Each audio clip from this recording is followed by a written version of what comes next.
Le micro nous a été tendu cet après-midi.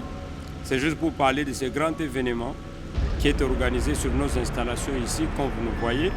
Plus précisément, le mercredi 12 et le jeudi 13 juin 2024, à partir de 8h30, à l'église de la Consolation, quartier Manenga, commune de Ngalema, avenue Bolonga, numéro 6. L'invitation est lancée plus particulièrement aux hommes de Dieu, aux femmes de Dieu, ou à toutes ces personnes-là qui sont en train de servir Dieu dans le cadre du ministère. Vous êtes les bienvenus et nous vous attendons.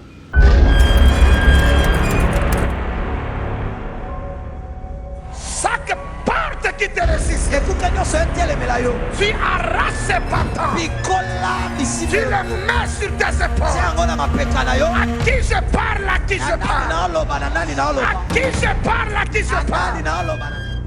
Le pasteur de Nabantou, je suis serviteur de Dieu qui a fait une rencontre avec le Seigneur comme tous les autres. Ça fait quelques bonnes années.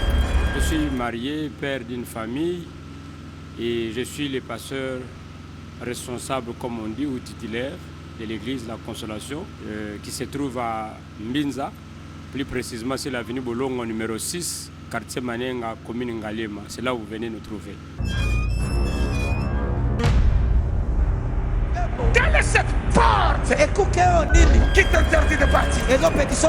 Tu l'arraches dans ses bâtons. J'ai dit tu l'arraches dans ses bâtons. Parler de cette notion-là de fils et de père, je crois que c'est tout un enseignement. Et je pense bien que très souvent c'est Dieu lui-même qui sait pourvoir les choses. Parce que quelqu'un ne peut pas vouloir s'improviser fils de quelqu'un puis ça arrive. Ou ce n'est pas un père qui décide je vais faire de celui-là mon fils et puis ça arrive. Derrière chaque rencontre, il y a toujours la main de Dieu lui-même, il y a toujours l'intervention surnaturelle. Parce que ce qui est vrai, c'est parmi des héritages même que j'ai reçus de l'homme de Dieu. Et une fois, il nous a amenés dans une conférence au Ghana. Parmi les choses qui sont restées dans ma tête, c'est de savoir que personne ne peut servir un homme élevant en dignité si le Seigneur n'est pas intervenu. Parce que j'étais impactisé par son ministère, j'appréciais sa manière de servir Dieu, son humilité, son sens de dévouement pour le Seigneur, et son intelligence et grâce m'ont impactisé d'une certaine manière. Et jusqu'à ce que le Seigneur va permettre que nous puissions vraiment l'approcher et qu'il puisse aussi nous adopter, et nous sommes en train de le servir. C'est vraiment une longue histoire, mais bref, je dirais, c'est Dieu derrière.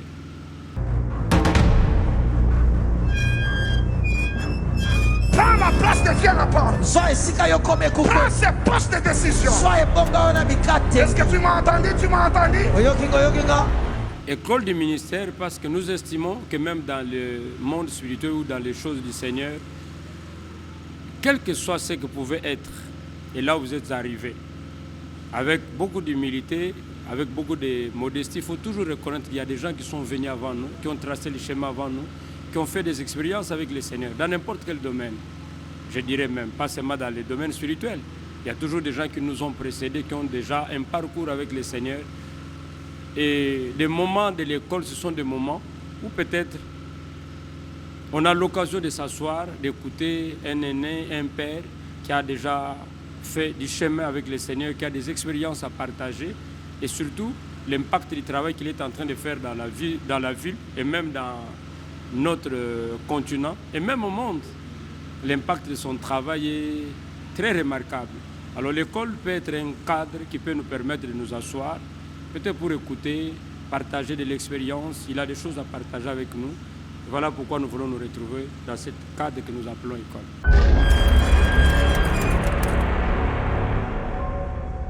Chaque porte qui te résiste, tu arraches ses patins, tu les mets sur tes épaules. À qui je parle, à qui je parle, à qui je parle, à qui je parle. Donc, cherchant à savoir si dans quel domaine de la vie j'ai été impacté, je dirais c'est presque dans tout. Je l'ai écouté plusieurs fois, je l'ai suivi, je l'ai observé dans sa manière de faire. Et puis, on a été impacté, que ce soit sur le plan ministériel, spirituel, C'est quelqu'un qui aime le Seigneur, qui aime la prière, qui aime servir, qui aime les gens, qui investit dans les gens. Tout ça, je l'ai appris de lui. S'il faut parler de la cible serait beaucoup plus les hommes de Dieu. Pourquoi les hommes de Dieu? Parce que nous pensons quand un homme de Dieu est formé, derrière lui il y a encore des hommes et des femmes qu'il est appelé à former. Ça, il faut dire, c'est notre cible. C'est notre cible parce qu'on parle du ministère, impact et puis provision. Mais je pense qu'il est aussi important que nos ouvriers et nos ouvrières qui travaillent avec nous, nous accompagnent, soient avec nous, qu'ils écoutent aussi ces choses. Ça vaut vraiment la peine. Et même les membres aussi, parce qu'il y a des membres parfois qui exercent un certain leadership à un certain niveau ou encore une certaine influence à un certain niveau. Nous pensons qu'ils seront aussi les bienvenus pendant ces assises parce qu'ils vont apprendre des choses qui vont booster leur vie.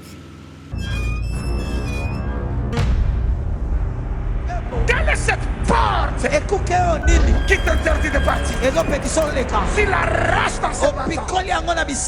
J'ai dit tu l'arraches dans ce matin.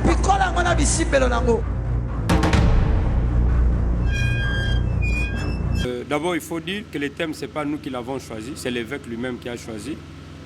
Parce que cette fois-ci, il est en train de revenir sur un fait à cause du fardeau qu'il porte de voir l'Église atteindre sa phase de la maturité, son émergence. Tout est parti d'un fardeau qu'il porte. Le thème vient de lui. Il parle du ministère Impact et Provision. Ça fait 30 ans qu'il est à la tête de l'église de Mangembo, mais dans le cas de son ministère, c'est 35 ans. Alors 35 ans de vie sacerdotale, c'est beaucoup. On a jeûné, on a prié, on a fait des nuits entières. À peu près comme ces Macédoniens que Paul a vu dans une vision, qui l'appelait « Viens, viens chez nous secourir ». Vous voyez, à l'époque, il n'y avait pas de téléphone pour qu'on l'appelle, mais Paul est en train de voir ça dans une vision, et puis il a compris que Dieu l'a envoyé là-bas. Et pour nous, c'est dans ce sens-là, dans cette optique-là, que nous sommes en train de prendre ça. Que la venue de l'homme de Dieu ici, certainement, c'est Dieu qui l'a voulu et c'est autant marqué. Parce que nous avons jeûné, nous avons prié, on a fait même des nuits entières, parce que nous avons toujours cru à l'onction, à la grâce de Dieu qu'il incarne. Et il y a des choses peut-être que le Seigneur nous avait dit, particulièrement dans le cadre de notre Église, et nous avons toujours attendu que ces jours-là arrivent. Vous voyez, il y a des gens qui ont jeûné, qui ont prié pendant un temps, pour que le jour tel que celui-ci arrive. Mais toutes les personnes qui voudront aussi s'associer à nous, je crois, ils seront toujours bénéficiaires de la grâce qui va couler dans cette maison pendant ces 2 jours. Et je connais ce grand homme de Dieu, ce grand général, partout où il est passé, des choses ont toujours pris un basculement dans le sens positif. Et je crois que c'est ce qui va se faire et pour nous et pour tous ceux-là qui seront sous cette onction, sous cette atmosphère pendant ces 2 jours.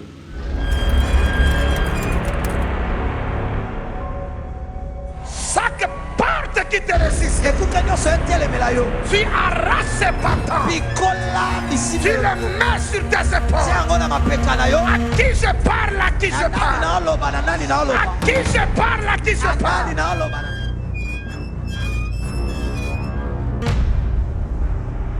Quelle est cette porte qui t'interdit de partir? Tu l'arraches dans ce matin.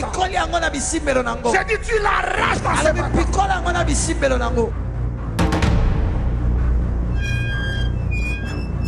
Prends la place de Dieu à la porte. Prends ses postes de décision. Est-ce que tu m'as entendu? Tu m'as entendu? Shakamaranda Barabato.